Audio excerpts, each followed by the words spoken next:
Punk podcast with Colin and Olga, episode 30 plus. I don't even know, actually. Plus. Yeah.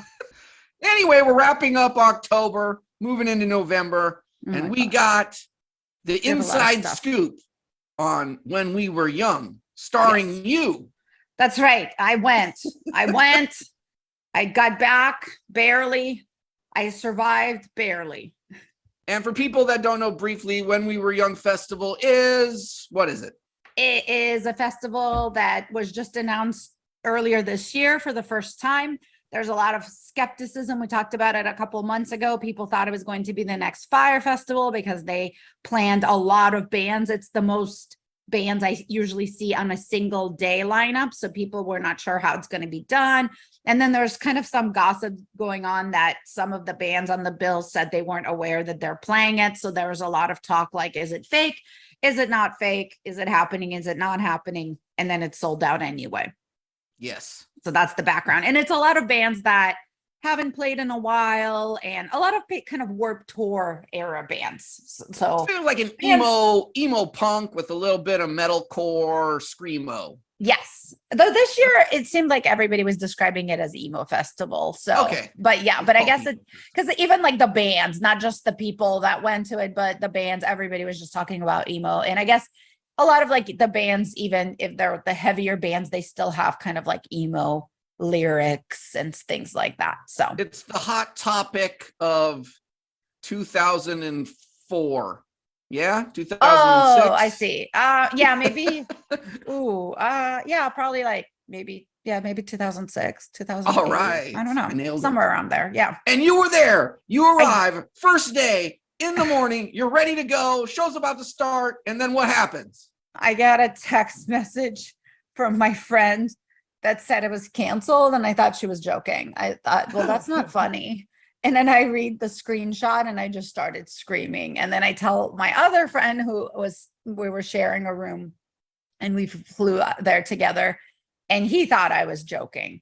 And then I was starting to check all the sources, social media, and then the festival did say that it was canceled. And the reason is there was very strong winds in Vegas. And leading up to the weekend, I even said that they're not going to cancel due to strong winds. But then the day of, the city decided that it was not safe to have the festival. It was canceled. And I still haven't found the number that I think the venue fits, I think 80,000. So somewhere between 60 and 80,000 is about the estimate I found is that's how many people were disappointed and freaking out because it said like you get your ticket refunded, but of course all the Fire Fest comparisons came flying back and you don't get your travel refunded. And nope. I'm pretty sure 99% of people flew for this. I met people from literally all over the country and the world. So you do get your tickets refunded. However, at that point, that's one of the many things you've just paid for. And like when you were screaming, did you see other people around the hotel like? Oh yeah, freaking out. Yeah, it was street. Were people like ready to riot? What was the scene? I think people were just like depressed because you just round up the 60,000 of the most depressed people and disappointed them. So everybody was just kind of depressed. I think angry too, but yeah, it was just kind of like a lot of disappointment. I just kept seeing everyone on social media. People were just talking about how they're crying, stuff like that. So. I mean, yeah. I guess they're lucky that it was the emo punk festival and not the metal festival. If this was like Ozfest or some people to like lit things on fire, I feel like. Because that's what I was expecting that. When I heard about this, I was like, there's going to be a riot. You got 80,000 kids that paid $1,000 to go to the show. Yeah. And they are going to be going crazy. That was one of the things. So then, basically what I did then is I tried to get a ticket. I changed my flight. I found a place to stay for another night because I was supposed to go to the festival on Saturday and fly back home on Sunday. Yeah. And then I tried to stay an extra day and I tried to find a ticket, which I spend the rest of the day trying to find a ticket. Lots of scammers, lots of people try to scam me. And I eventually did find a ticket. I didn't know if I was going to get in. Like going into it, I was just kind of trying to remain emotionless because I did not think the ticket was going to work. I wasn't sure what my next plan is going to be. I was going to just walk around outside and look for a ticket, or just try to get home soon about, on Sunday. And you mentioned you have a friend with you. So how does that work where you got two people trying to go to a show and you can't get 2 tickets? How did that play out? Oh, so one of my friends just decided to fly back the next day and just forget it all. And then one of them had a ticket for Sunday. So that worked out. She had a ticket up for Sunday, and she had an extra ticket up until a week before where she sold it for at a loss. Because at that point, so she lost money, but she was just trying to recuperate because somebody flaked. And so she sold her ticket, and now I need an extra ticket. And so then I ended up paying extra, and she ended up losing money on the ticket. Oh, man. But we did, but at least I found someone to go with, and I literally had to, share a bed with her because like she had her king size bed, and she wasn't planning on somebody crashing there because the festival gets canceled and they're stranded kind of thing. So it was just crazy that it all worked out. It was a lot of luck and a lot of, my support system kicked in. Like your parents watched my dog, my ticket. My other friend changed my flight because he booked it. So it was like everybody was working to make it happen, and we're all trying to find an extra ticket, and it was really hard. And I'm really, really, really lucky because a lot of people, they had to go home disappointed and completely crushed. And then you go back and then you hear about how great it was. And, especially because on social media, people will always say it was the best thing ever, even if it wasn't. But then so it kind of makes you feel even more bummed, because now you don't just like miss on the festival. You get to see all the videos and the photos and everybody bragging about how great it was. So just like Taco Bell Hotel. Just like Taco Bell Hotel, that there was a pop-up that Taco Bell did that we didn't get tickets for. And then, we saw all the videos about it, and we were jealous. So it sucks. I feel really bad for those people. I mean, some people had 2-day tickets, but the people who just came out on Saturday, what a waste. It hurts. I feel bad. Like, I am so lucky that I was able to score another ticket and just like be able to make things work. Barely. I literally flew back home on Monday after an hour and a half of sleep, and I had to go to work. So it was not fun, but it just kind of barely by a hair worked out for me. When I first heard that it was canceled for wind purposes, I thought, what a scam. Yeah. Like, what the weather's going to be like the day before. And I saw it was going to have like gusts of 40 miles an hour, but the next day had gusts of 35 miles an hour. And I'm like, is that the cutoff? Yeah. And then I look and I was thinking, this is baloney. They don't need to have a concert. They could just take the stage down and just do it on the ground level. But then I do remember there was like some stage collapse at some country show and people died. So then I thought, okay, I guess it's legit because people could die. But the thing I thought was, if you just don't put up the stage, you could still do the show without just no banners, no big lighting rigs. You can just do it like that. But I bet you they just thought the people paid money to see the full show, and it was put on this DIY show. It was a city decision. So it wasn't even an option. It wasn't like the planners of the festival decided it wasn't safe because they care about our safety. It was literally like they weren't allowed to do it. So it's not really for the fall guy. So it is not on them, I guess, in that point. However, I will say I did spend all day Saturday being like, where's these winds? It's not that bad. I barely, like, it's a little bit breezy. And I was like really frustrated and annoyed that it was canceled. And by the end of the night, we ended up right by the area where the festival was. And we were like, oh, I see. Yeah. This feels a little different. And so it kind of really depends where you are. It was in the area where it's basically a giant open parking lot, kind of like a fairgrounds.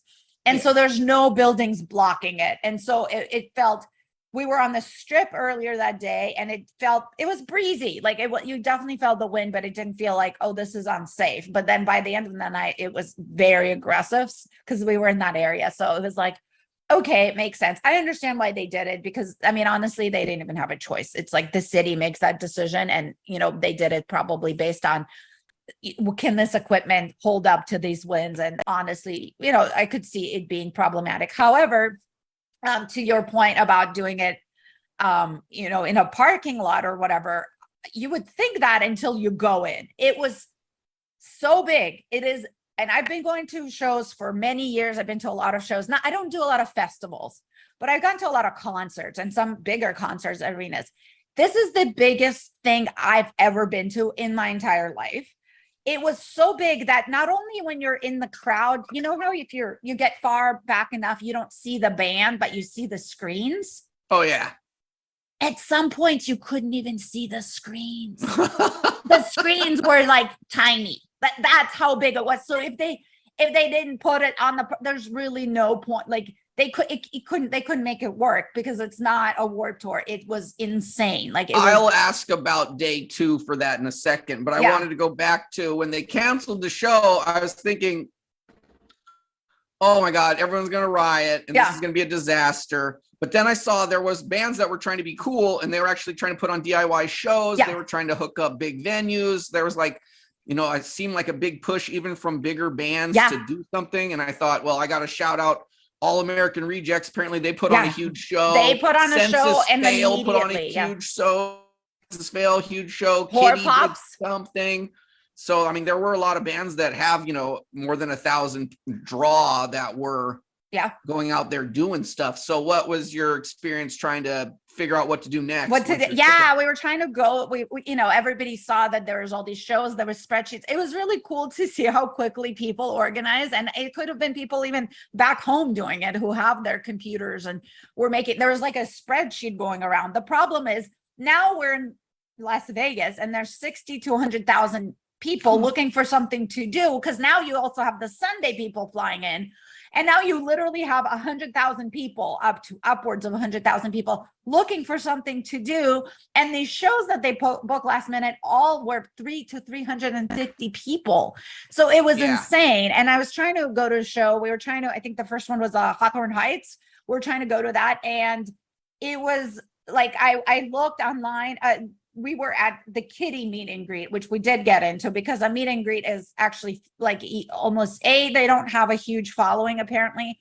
And then 2, you know, people come in and out of meet and greet. So you don't need to fit everyone in at once, so they can wait in the line. But then we tried to go to a show after that. And I already saw online that there was SWAT teams and like, they weren't letting people into the hotel anymore. So I told my friends, I'm like, unless we get a ticket to something, we shouldn't even bother. We literally have a better chance of winning at the tables in Vegas right now than we do getting into these shows. This is impossible. And some of these bands like Bring Me the Horizon played a show. I think they sold tickets, but they sold out. It was just impossible to get into. So we actually went to go see Katy Perry, and and then our usher asked, oh, were you guys supposed to go to that festival? And we were like, yeah. And he's like, 80% of people here have that story. And so she did talk about it at her show, and she talked about Warped Tour and how she was on Warped Tour, which is true. In 2008 she was on Warped Tour, and she said she had to stand in line for showers with everyone. And she was like, well, I'll let everyone who's not been to a pop show before, welcome. Like, I know you guys are used to a more punk show. So she was, it was like the winner of this whole situation was, you know, Katy Perry. And there was a bunch of emo nights in town. Like there was at least 3 different emo nights. And so they all like sold out, and they added extra shows and stuff like that. So they did okay, probably. But it just, it was impossible to get into those shows. So that kind of sucked.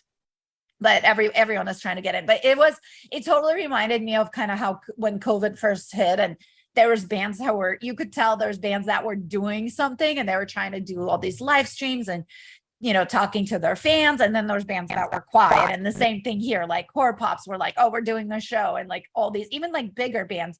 But I also, some of my friends were like, oh, all these bands are going to do a tiny, like for some reason they thought like Avril was going to do a show. And I'm like, a lot of the headliners usually sign contracts that say they are not going to play within a certain radius of a city. So I don't even know how these smaller bands even pulled it off, but especially for the headliners, legally, that it would be really difficult for them to get that all together. But also it wouldn't even be safe. Like if My Chemical Romance played a show for 300 people with 100,000 of their fans in Vegas, it wouldn't be safe. Like people would go crazy.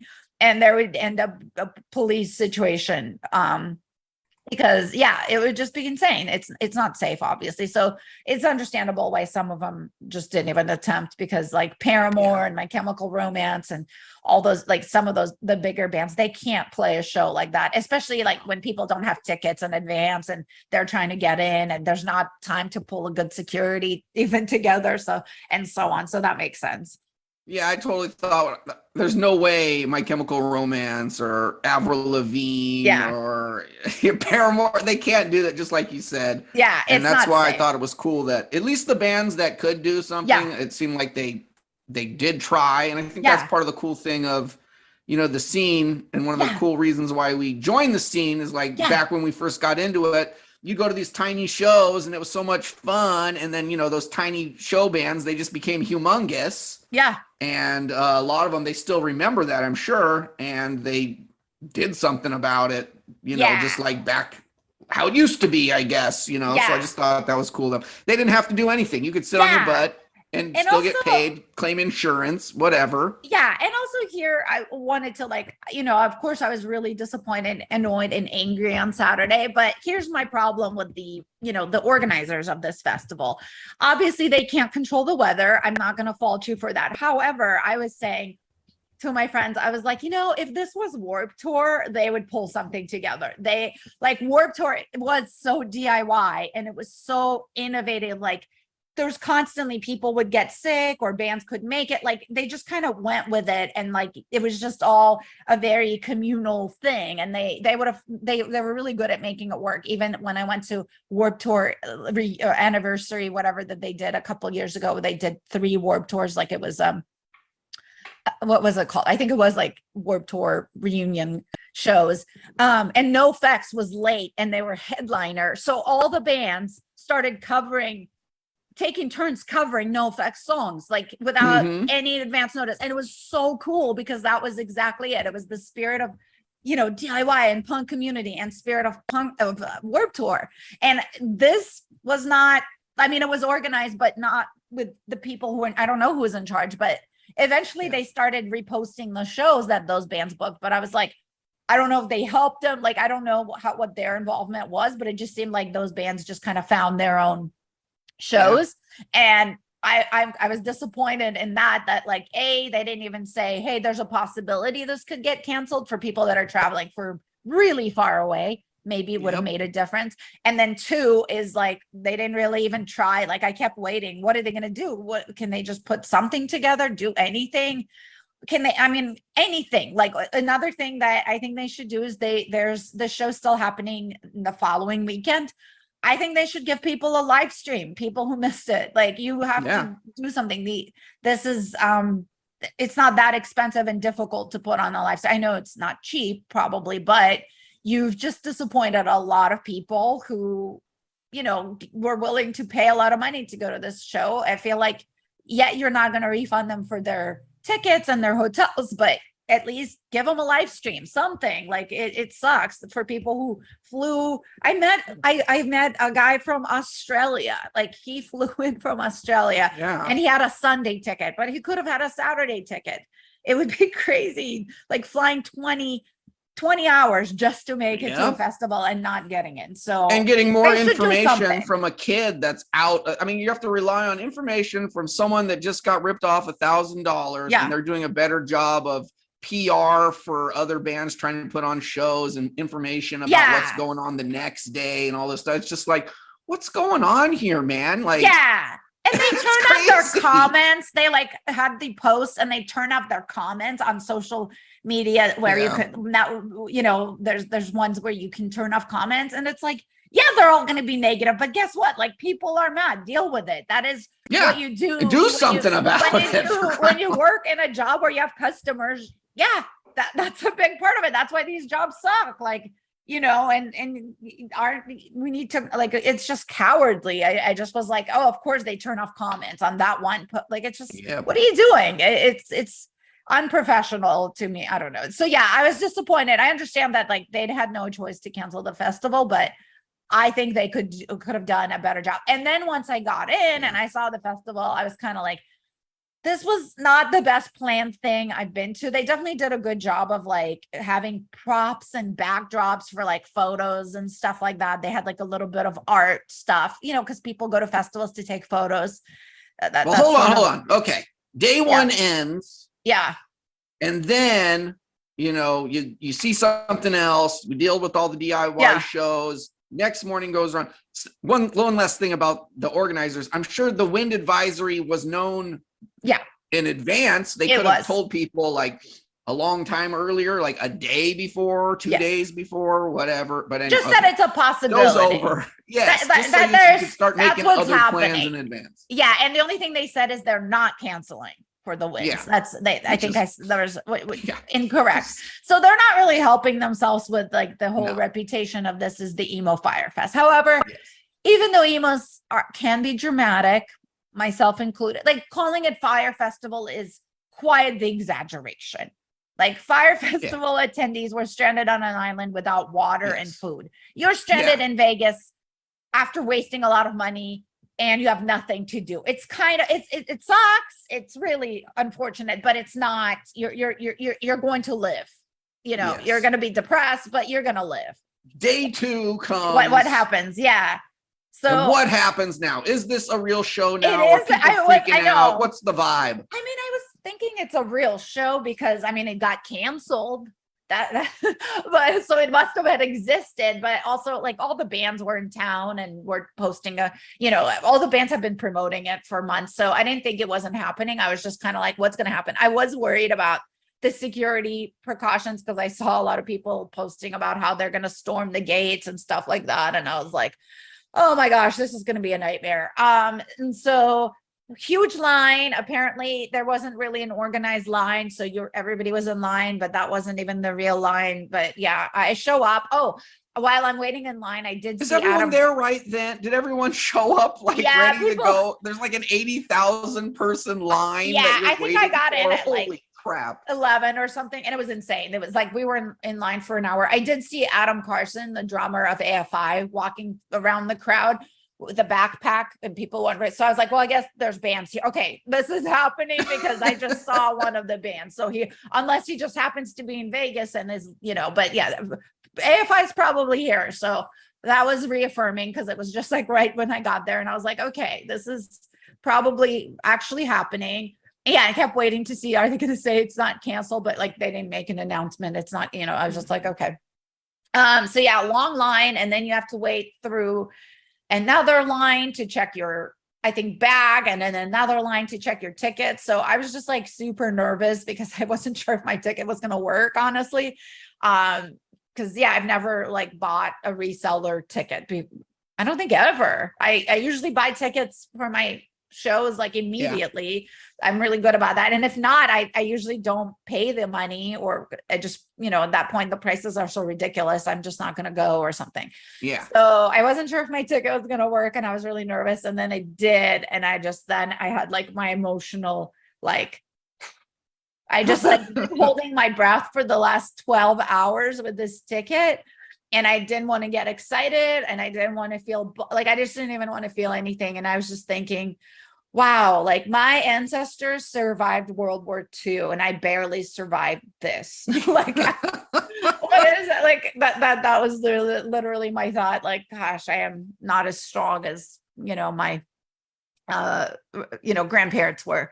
But yeah, it was pretty dramatic. But yeah, then you get in, and then you have the most giant flat parking lot, and you have to like, the way the stages were laid out is you had to like walk around stuff at certain points to get to them. So there's 5 stages.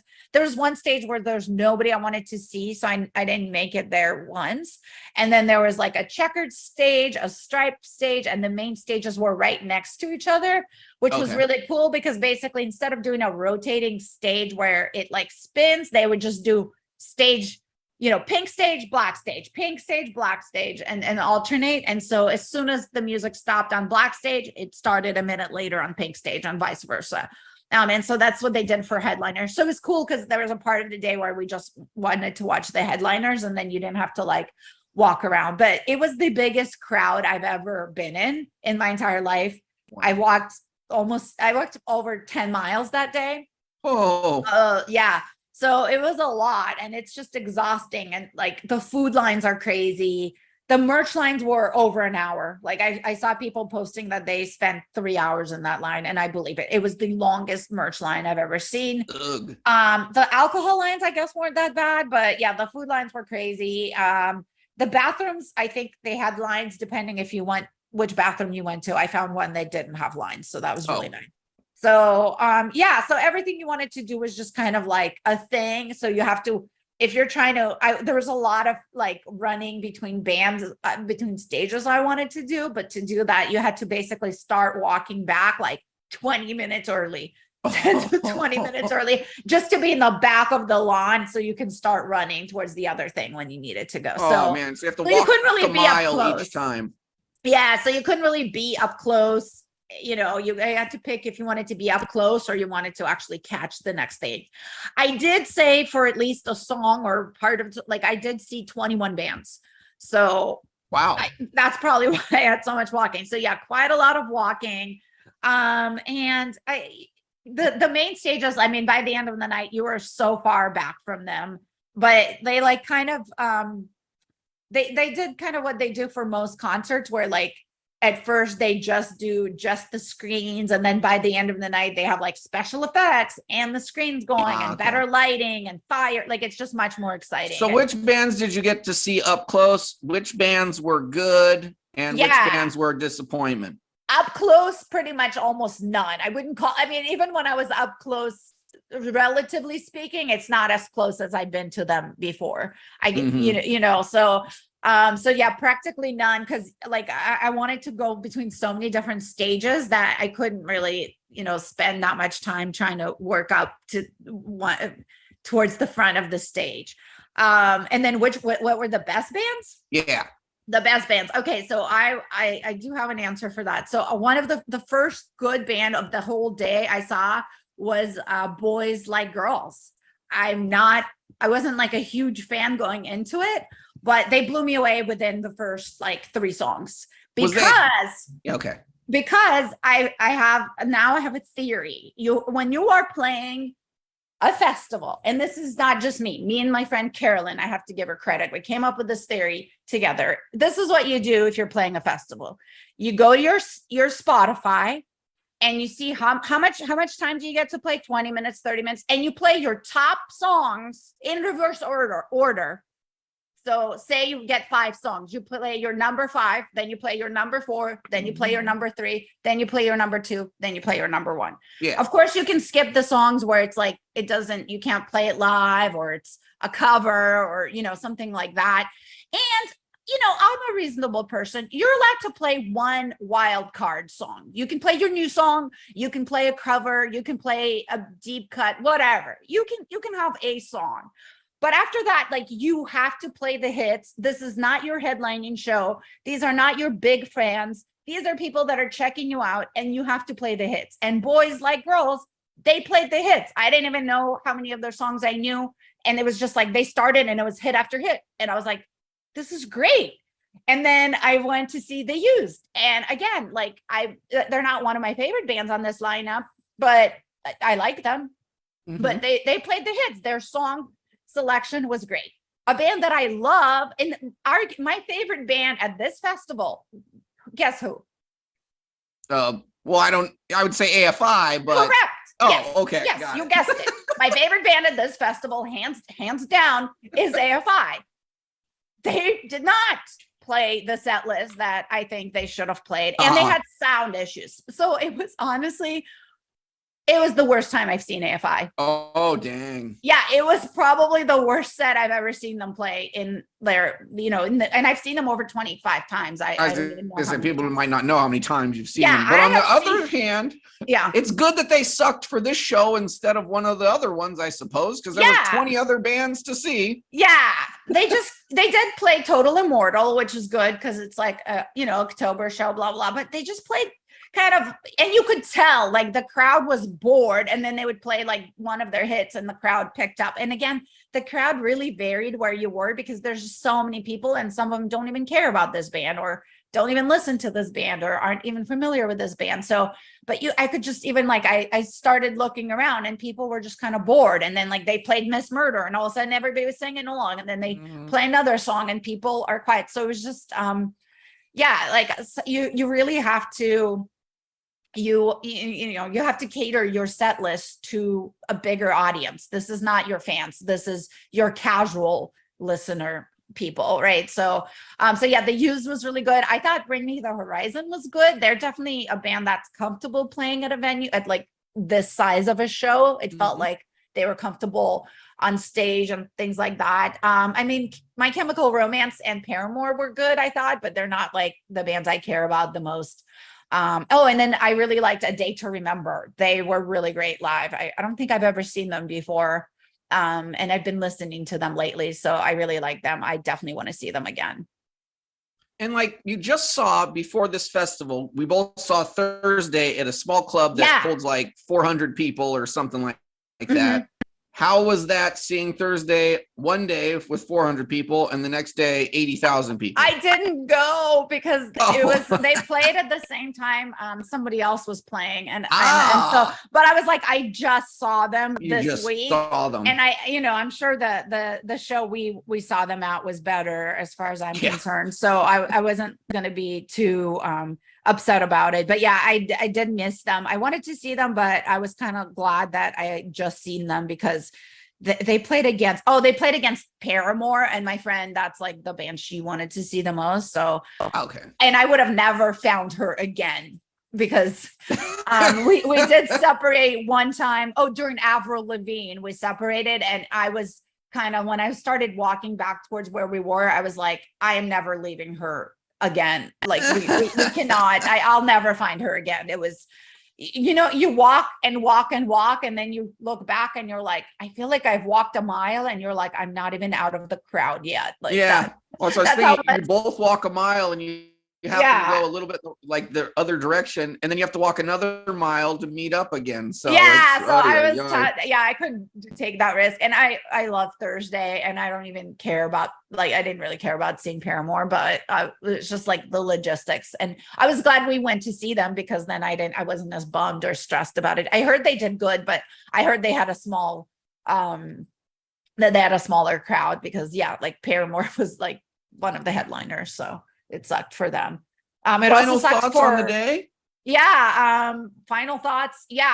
They do announce next year. My thoughts are, man, doing a festival that size is really exhausting. Like getting in, getting out, trying to get a ride afterwards, trying to get food, trying to do anything. It's like really exhausting, and it takes a lot of fun out of it. The lineup was great, but it was, you know, it's like painful to like, you know, how much hassle everything is. And I think to the people that didn't go, you know, it was great, but you're going to be okay. Just go see the bands you wanted to see, and it's better. Bands are better when you're seeing them at their own headlining show, when you're not seeing outside. And also, I didn't even mention, there were so many sound issues. Like AFI was having crazy sound issues, and I think it depended where you were standing, and also because of the wind, I think it was making it carry weird. So where I was standing, I couldn't even, it literally sounded like they were playing different, they were a beat or two off. Like it was just it just didn't even sound like they're playing the same part.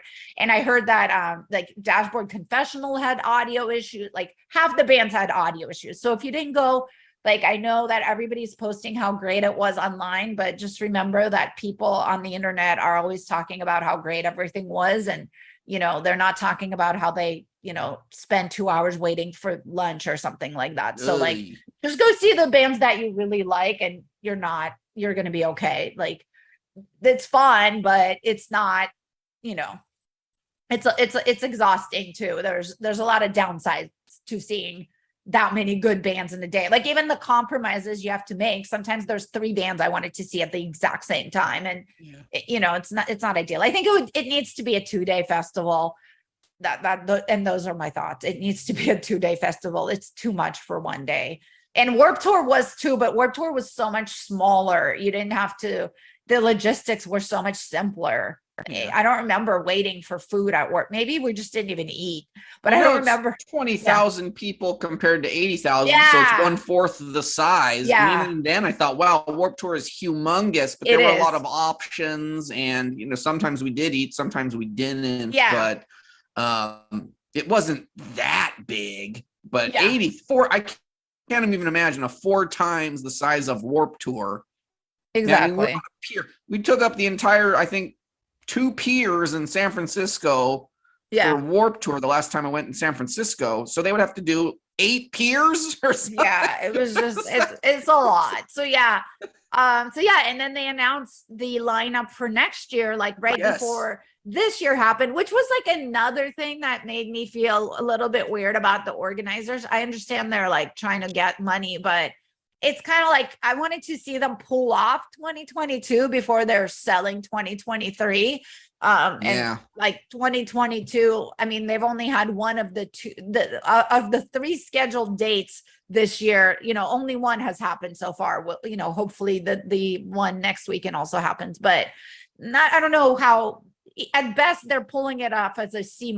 So but yeah, the lineup next year looks much more pop punk. It's Blink, 182 and Green Day, Offspring, Good Charlotte, 30 Seconds to Mars, which is not pop punk, but 5 Seconds to Summer, Rise Against, Thrice, a bunch of other bands. Yep. I'm not going so far. Okay, that was going to be my next question. It's sold out, but I mean, it would take a lot for me to want to go to, like, if you really wanted to go, and you could probably talk me into it, but usually I'm the one who talks my friends into doing stuff. So without me trying to talk people into it, I don't know if I'll end up going. I doubt it, but it's just, I think if you enjoy crowds and you enjoy being surrounded by a lot of people, then that's, you should go. But if you don't like any of that for even a little bit, it's like, it's very intense. And especially after like COVID, and I haven't been in this size of crowd ever, and especially now, it was really overwhelming. So yeah, if anyone has like, you know, any sort of phobias around crowds or social anxiety, like this is not a not a good environment for you. Because I was thinking, man, I don't know how people with like anxieties around those things are handling it right now, because I'm feeling like, oh my, because you can't even get out. Like you walk for what feels like a mile just to get out of the crowds. I guess you could stay in the back, but I don't know, like the back was pretty far back for some bands. So Did you have a problem getting out? Like when it was over and you're ready to go? Yeah, we walked to, because like there was nowhere to even catch like a ride share from the festival, and so you had to walk to a hotel and get a cab or a ride share. And so then we didn't want to walk to the first one that was by there, which is Sahara, and so we walked to like the next one. So it took forever to walk there after all day of walking, and then it took forever to get a car because everyone's trying to get a car. So it's almost like they should have shuttles, or they should have prepared some sort of situation knowing that, you know, 50,000 people are going to be looking for a ride right now. Did you consider taking the train thing? So they did advertise it, but I don't think it went to downtown, which is where we were staying. Oh, it was down. But they did push. We stayed in downtown, which was, because I always stay there for punk rock bowling, but that was not a smart decision for this festival, I will say. But they did say the monorail. I heard the monorail was crowded also, but they did say you could use the monorail, to get it out of, I think it's by Sahara or somewhere. So yeah, it just goes along the back side of the strip from the Stratosphere to MGM Grand, if that means anything. Yeah, and I think I just also didn't think of it because I was like, oh, well, we're just going to be at this festival for one day. It doesn't really matter where we, you know, how far we stay, because it's just a ride there and a ride back. But I wasn't thinking, you know, and at concerts it sucks, but you always get a car. But this was so much more people, and nobody, because everyone's from out of town, everybody's getting a car or a taxi. So it was like pretty intense. Like it took a while to get a car, and then you're so tired, it's midnight, you've been on your feet all day, and you're just trying to get out of there. So that part was not fun. So yeah, like things like that logistically, you're like, so you have to stay on the strip if you're going to go to a show on the strip of that magnitude, or else you want to, transportation's a problem.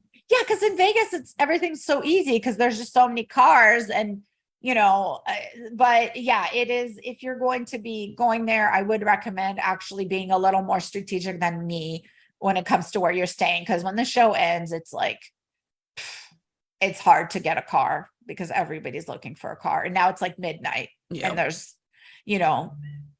people everyone's trying to get out of there. So, and at the same time, they were announcing next year's When We Were Young, they started selling tickets for punk rock bowling. Yeah. With no bands announced. No bands. That was the thing. Yeah. So what do? I bought them. I bought them too. Obviously, you know this, but I hate when festivals do that because I've always been like, I don't buy tickets for things until I know the lineup.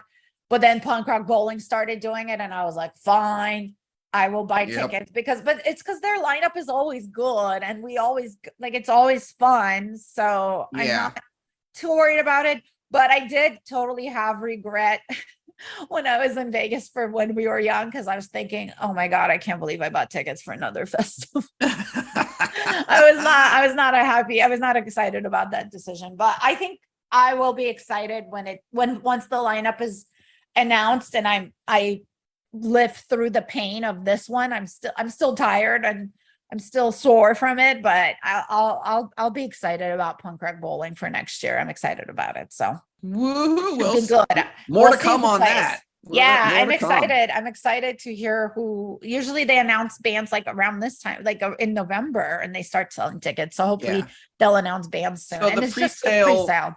The 3 days pre-sale, all those are sold out. They're going to start doing individual shows in January. That's what I hear. Oh yeah, that's when they go on sale. So they have to announce the bands before then. So that's. And I guess it makes sense that festivals do it because some people do go to the same festivals over and over again, and at least they get tickets at a discount if you know you're going to go. But I like knowing the lineup before I commit to something. In other news, NOFX broke up. Yeah, or they didn't break up. It's weird because they're saying like it's next year, right? Because it's their 40th year anniversary of the band. Oh, okay. But do you think it's gonna happen? Are they really gonna break up? Or are they just going to tone it down, like not tour as often? I mean, they don't tour a ton now. I don't know. That's funny because we haven't discussed this and pre-recording, and I was thinking the same thing. I'm like, is this even real? Like, I'm not saying it's a publicity stunt, but I think maybe they are gonna take a break. But I kind of feel like, aren't they gonna get back together and play more shows? Like, I'm not taking it seriously. I don't even blame them for my distrust. It's not like I don't trust NOFX. It's just that I all think the of other every band, like a Motley Crue, Kiss, Def Leppard, like, I don't know, every 80s butt rock band, they broke up, they got back together, and then like grunge started to have a comeback and all the grunge bands reformed. And so I'm just thinking, oh, they're saying it, but they're going to get an offer that they can't refuse, and then they're going to do it. Like, well, I mean, I just saw My Chemical Romance and Paramore this weekend, past weekend. So those are the bands that, they said they're. And what if they offer NOFX, you can go be on this fancy luxury yacht tour and tour the canals of Europe or something? They're going to turn it down? I don't think so. They'll probably do it. So yeah, I think they'll probably like write some, make some music in other bands. I think Fat Mike already has some sort of a side project, and I'm sure they're going to do other stuff, but I feel like they're going to get back together or something at some point for some show or some tour or something, because like they're going to get bored. And they got to keep Fat Records alive. Yeah. So I'm not excited. I'm bummed about it, but I feel like it's not the last. I refuse to acknowledge. I refuse to believe that this is the last we'll hear from them. Yeah, same. Yeah. And then Blink-182 reunite, as you mentioned a few minutes ago. Yeah, they reunite. They're doing a tour. They have a new song. People are excited about it. I'm not a big Blink-182 tour fan. I'm just excited that Matt can focus on Alkaline Trio. Yeah, that's better. That's what I'm excited about. I just always felt like he's way too cool for that band. So I'm excited that hopefully that it means more Alkaline Trio music or more tours or whatever. So I'm more excited about that. And then with Blink 182, I just feel like I don't know. It's going to be interesting. I feel like everybody's coming back into the band and everything's so different. Like Mark just had cancer. Yeah. And Tom, he had all this success with like his alien production company or whatever. And then like Travis is coming back and he's married to a Kardashian. Like how much actually mental or emotional energy does anyone have for this band? Like I think the fans are excited and maybe they are excited, but I just feel like everybody has so much other stuff going on that's so much bigger than the band to them right now. I'm guessing that I don't know. Do you know what I mean?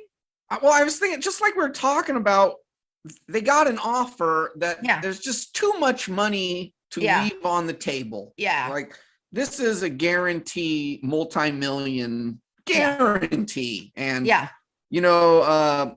they broke up a while back ago, and I'm sure they have spent multi-millions of dollars on their personal lives since. So they're thinking, hey, you know what? We'll do this. We'll give it another round. And then we don't have to talk to each other if we don't feel like it. Because now we know, now we know we can make money or not, or get along and not get along, whatever. But it gives them the freedom to do whatever they want later. Yeah. And then I heard, I didn't try to buy tickets. They have a tour, but everybody kept telling me that they were expensive. I kept seeing memes about it. And then I looked into it a little bit and it seems like the dynamic pricing on Ticketmaster for the tickets, it was making it basically like $600 a ticket because in certain cities. So basically what the ticket prices would do is the more people are searching for them, the more they go up, which, that's they should take it from us. We've seen them live and they were terrible. Like they were garbage. And I don't even say that because I don't like them or whatever. They're like a medium band. Like I don't hate them. Yeah. I don't like them. They got I like them more. They got 3 songs. I got like 3 songs. They're fine. But I like them. They weren't even good musicians. Like they were not, they're playing for like 15,000 people when we saw them. And I believe we had good seats, but man, they were sloppy. They weren't good. They didn't sing right. They didn't play right. I'm like, what are you doing? And Green Day blew them away. I cannot imagine how anyone would pay $600 to listen to fart jokes. Like that's literally what their set is they keep making like masturbation and fart jokes because they were in their 20s or whatever. And then now I think they're still doing that, but I don't want to pay $600 to watch a 50-year-old making fart jokes. Like also, they're playing a huge venue. Like, and you're so far away. It would be cool to see one of your if it's your favorite band and they're making the fart jokes and you're playing at a club, then you can hear what they're saying. You can make out the jokes and you can have a good time. But you're playing this huge show. The audio is not going to pick up the nuances of a one-liner. Yeah. Basically, you can go like, "Hey, Vegas." That's all you can do at like those kind of shows. You can't sit there and have a conversation. Yeah, so it's crazy. So yeah, I saw some of my friends were trying to get tickets. I'm like, I don't like not at these prices. It's not a band I'm that into, but yeah, I agree with you. It's a band I enjoy more. I enjoy hearing Blink 182 track at like emo night and singing along, but actually seeing them live is actually worse than listening to singing along with fans at emo night to one of their songs. Like, because they just spend a lot of time kind of making jokes and goofing off. It's like NOFX, but like, like they do a lot of times you'll see them, they're not good. It's spotty. And that's, I think Blink 182 is tighter than that, but it's still like you're not getting a consistent show, which for that price range, like it needs to be the best show you've ever seen. It needs to be amazing. Yeah. I have my doubts. Yeah, same. We could talk about their new song a little bit. Since, they have talking about them. So yeah, we're talking, and then we can switch to new releases. So one of them is Blink 182. They announced a song called "Edging" along with their tour and everything. And it sounds like what we're saying about their lifestyle. Like it just kind of sounds uninspiring and boring to me. And it just sounds like you're too old and too, like, it just doesn't even sound authentic. Like, I understand that your problems are different now and you're different people, but maybe write about that. Like maybe write about, I don't know, the media chasing you because you're married to a Kardashian, or maybe write about cancer, or write about like alien, like write about something that actually matters to you. But you're trying to make anthems for teen boys or girls, and you're not, like, it's just like it would be like me writing a song about something I have no idea about. Like, I don't know, living in Argentina. Like, I've never been there. I don't know what it's like to live there. Why are you trying to write a song about, that's literally like about a completely different mind space than you clearly are in right now? I think of it as Blink-182 is now a Blink-182 cover band. Yeah. Playing new songs in the style of their Take Your Pants and Jacket era. And it's like not as good as Blink-182 from that era. And the song is not as good as the songs from that era. And I don't even like that era of Blink-182 in the first place. Yeah, it's just, I'm being a hater or whatever. And it's just like, even like, I'm looking at the lyrics. It's one of the lyrics is, "I'm a punk rock kid." And it's like, are you? Like, you guys all have kids. I'm a punk rock parent. Like, why are you? I don't know. It just, the whole thing seemed like you're not really writing about what's actually happening. Well, you do a much better job of getting into the lyrics. I couldn't tell you a single lyric of, I don't even know any songs. I Googled it, but I started listening to it and I'm like, what? And so I Googled the vibe. Regardless, I'm saying even if the lyrics were great, it's still like meh. I mean, there's also the music, like Blink-182 that's not Blink-182 or something like that. Yeah, and I think that's what's better. And that's what's important in punk too, is you have usually like the authentic emotions and anger and actual opinions about things that matter to you, and expressing yourself in an uncensored way. And this feels to me anything the opposite of that. But yeah, I agree with that completely. But I also have felt like that about them for a long time, a very long time. Yeah, like, I'll give them Enema of the State. I'll give them that one. But that's it. After that, no more. Yeah. And then there's a new song literally came out today. Riverboat Gamblers have a new song. They're going to have a 7-inch EP coming out this week. The song is called Two Little Hearts. What did you think? Well, you just tell me how it is. I'm going to listen to it later. Oh, okay. I thought it sounds kind of like a 70s punk bar. I think the interview talked about like MC5, and I feel like it definitely has that vibe. I'm excited to hear more.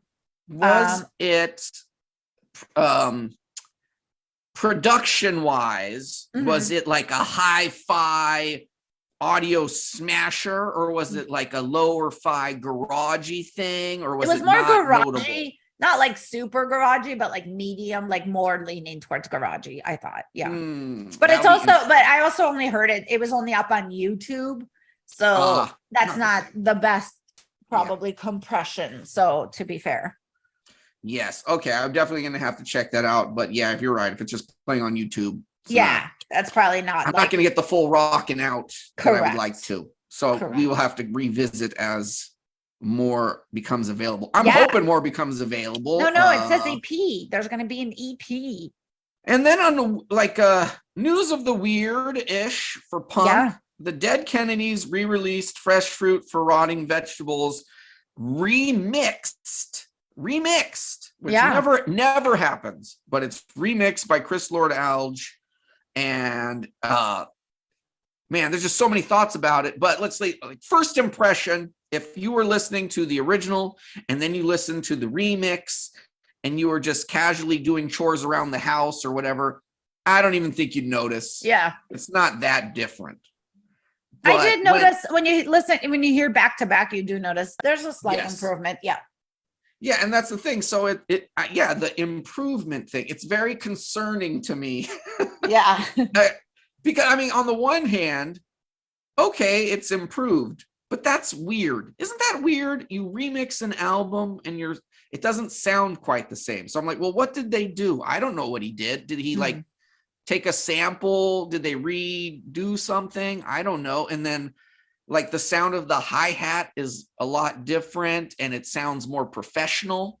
I don't know. I mean, that was one of the first punk albums I heard when I went to the library to research punk. And so that was it's just weird to hear it a different way. I'm like, would I have gotten into it the same way? Would I have been inspired the same way?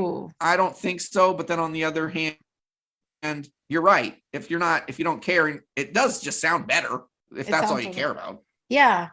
It sounds a little bit better. But when I hear it the first time, I'm like, oh, that's like something I could do when they're like off, they're a little off and all that stuff. Now it's like it's fixed. Yeah. And everything sounds good. And I'm like, oh, now would I think of them like Van Halen? I can't do that. It's too good or something. I don't know. Maybe it's setting appropriate, inspiration for the kids of today. Because now everything is a little bit more polished because everything's more easier to edit your photos, your music, your video, and so on. So it's just, going to inspire the next generation, maybe. Because I hope so. They need but things to I have more fears. Yeah. I mean, it's just they're gonna remix all the Misfits albums. They're gonna remix all the Ramones albums. They're gonna remix all these things, and then I'm gonna have a heart attack. They've remixed. There was a Queers album that their catalog. They remixed it for when they went on Asian Man, and I think it was Go Back Home. I think, but anyway, it sounded so different than what I had gotten used to. I don't even like the album anymore. I like the original mix better. Yeah. And I won't even listen to the new mix. Yeah. I remember Iggy and the Stooges, they redid Raw Power. It's terrible. The remix on that is garbage. And so Nirvana, they remixed In Utero, which I liked, but it's totally different. It was more like an experiment, and they sold it in a 2-pack where it had the original and the new one. So I'm like, I like that.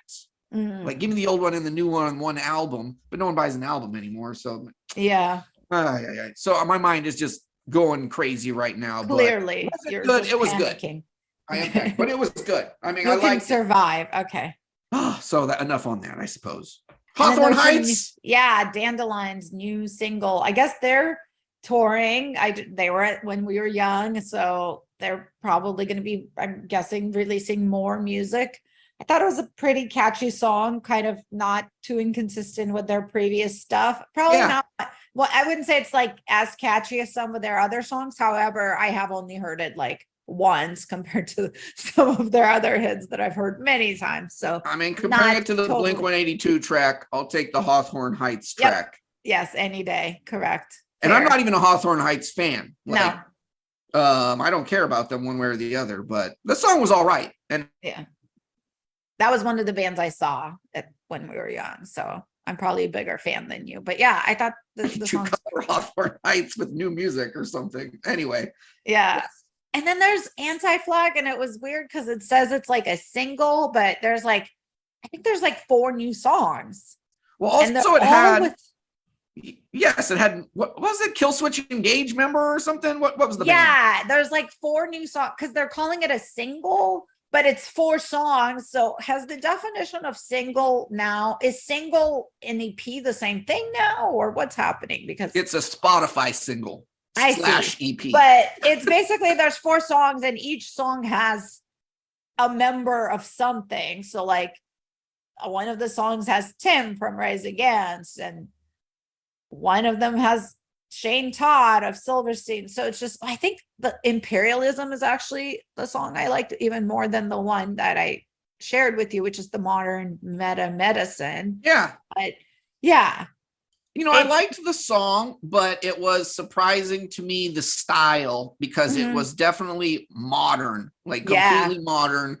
It was the big hi-fi sound. And, Anti-Flag has gone from like underground punk, they moved up to like a major label. They had a kind of a big sound, and then they went back down to like a DIY studio recording ethic, and then they came back with like a more medium / hi-fi sound, and then this is like back up to modern, so like to the fact where the vocals, you can't even tell it's his vocals. It just sounds like anybody from the era's vocals. But I mean, the track had energy and it was aggressive, so 2 points, I guess. Okay, yeah, and I'm kind of curious, like, why they have so many guest stars on their songs, because we'll talk about that on our show, that we don't like that as a rule of thumb, we don't like that, but they do have some cool people that like we like, but it's just interesting to do that, because then you can't,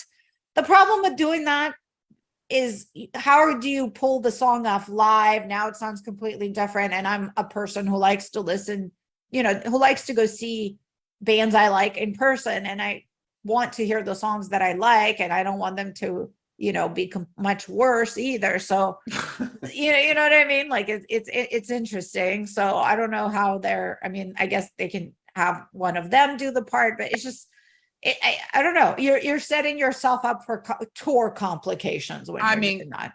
They don't care though, because this is like celebrities dating celebrities. They don't like each other, but they double their Instagram following. Therefore, good for business. Therefore, we're in love. Like, we had the Blink-182, Dead Kennedys, Hawthorne Heights, and Anti-Flag. And despite my concerns with the remixing and the connotations or future influence that may have, I'm still giving Dead Kennedys the win out of all of these. And it's not even close. Wow. Yeah. Good for Dead Kennedys. Although Jello Biafra will be PO'd because he wasn't involved and he didn't have any say. And I could see him being mad. If it were my band and they were remixing it without my permission, that would suck. I think he'd also be mad that we just talked about his band while talking about Blink-182, Hawthorne Heights, and I think those two particularly. I don't know. We have a wide range of punk tastes. I know. We're just exactly, but I don't know if he would like that. Well, yeah. He would probably complain about that. I don't know. Oh, he'll complain. Yeah. So, which I'm all for. So it's all good. You can complain about that too. That's fine. This is a complaint show, pretty much. He should probably be a guest or a regular, because I'm sure he complains just as much as we do. We should have a segment, Complaining with Jello. And then we can make it happen. He should just come and be the guest on our Grudge of the Week every week, where we share what do we hate every week. And he doesn't have to talk to us about Hawthorne Heights or anything, but then he can just come in and record 30 seconds every week of like, what is he mad about? Maybe we should, get in touch with his people about that. That sounds like a good crossover. Speaking of complaining and grudges. Yeah. You got one?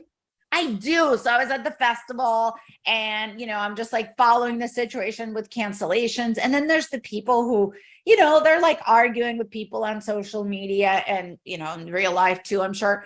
And it's just like, the people who somebody's having a bad day. And yes, the person's probably overreacting because they're having a bad day. But instead of being like, dude, Colin, that really sucks. Like, I'm sorry. You just paid all this money to go to Vegas and the festival you've been looking forward to for 9 to 10 months get canceled. That's really crappy. Like, I'm sorry. Instead, they do things like, well, that's a risk you took because you went to a show. And it's like, we know this. Like, yes, everybody knows that, but why are you an asshole? Like, what is the point of getting on social media and defending, and like, mind you, defending a multi-billion-dollar corporation? Like, you're on there on Twitter defending Ticketmaster. Like, this is how you spend your time. What the hell is wrong with you? Get new hobbies, make some friends. I don't know. Like, it's just crazy. Like, yes, you can have your opinion. Yes, of course, we all know when you buy tickets to a festival out of town, there's a risk involved. But people were arguing like, you should have done research about the wind conditions, or people arguing like this was stupid. Or like somebody messaged me and was like, well, I thought this was fake the whole time.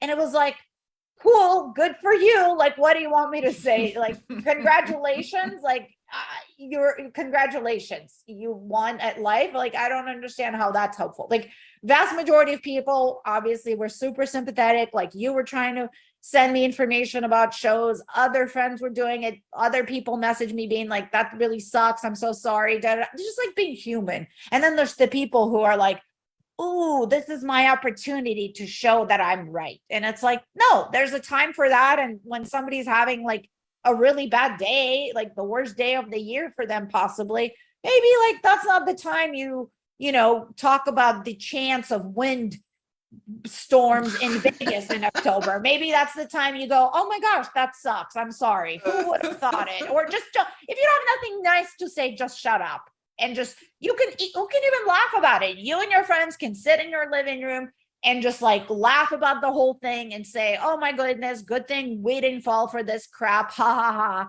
I'm here watching Netflix. Everything's cool. Like, that's fine. That's also fine. But don't like make someone's day even worse. So those are the people. I don't know what they're called. Assholes. I think much of the week is assholes. Yep. I believe that's what the term is. Yeah. Just stop doing that. Especially you're defending like a multi-billion dollar corporation over people in your own scene. Like, what the hell is wrong with you? Well, my grudge, it's only a mild grudge, but it's still just annoying. So we have now a mandatory Halloween get together at work. During, we still have to wear masks, and we're on a hybrid model. So we go into the office only a couple times a week. And, there's all this guidance about staying safe. And I'm fine with all this stuff. I don't got a problem with that. Mm-hmm. But then the mandatory meeting where we all have to congregate and go against everything that everyone says so we can have this party, like an optional party that is now mandatory and I have to go to, and I don't want to go to it, and it's weird. And then you got to put on your clothes. Yeah. And anyway, I don't even have not a good time for this. I'm joining your grudge. It's not even the regulation. It's just like the words you said in the beginning, mandatory party. Like, that is not how these things work. That parties are optional. Work can be mandatory, or work meeting can be mandatory. There's nothing less fun than being at a party mandatory. We're doing a mandatory thing for an optional activity that is now mandatory. I just can't wrap my head around it in a way that it's called makes mandatory any sense to fun. Me. Yeah, mandatory fun. So much mandatory fun. I love it. Yeah. I'm not. It's never fun. Not only that, though, it's mandatory fun that goes against everything that we're telling you 24 hours a day, 7 days a week for the past 2 years. But for this day, we don't care about anything we've said. And then after that's over, we're going to go back to the way we were telling you things. So I'm just like, I just want some consistency so I can get on board with a lot of things. Yeah. I just need to not have it be a different thing every 5 seconds. That's really what I'm getting sick of. Well, we should wrap it up. Thank you for joining us on this episode of the podcast. We will be back, next time in probably a couple of weeks. In the meanwhile, follow us on Instagram at Almost Punk. People have sent us music before and we have reviewed it. I'll just put it out there. People have also emailed us their music to review at almostpunkpod@gmail.com. And you can also send us your grudges or complaints or whatever you want to share with us. We'll probably read it. Yeah. Over and out. Bye-bye. Bye-bye.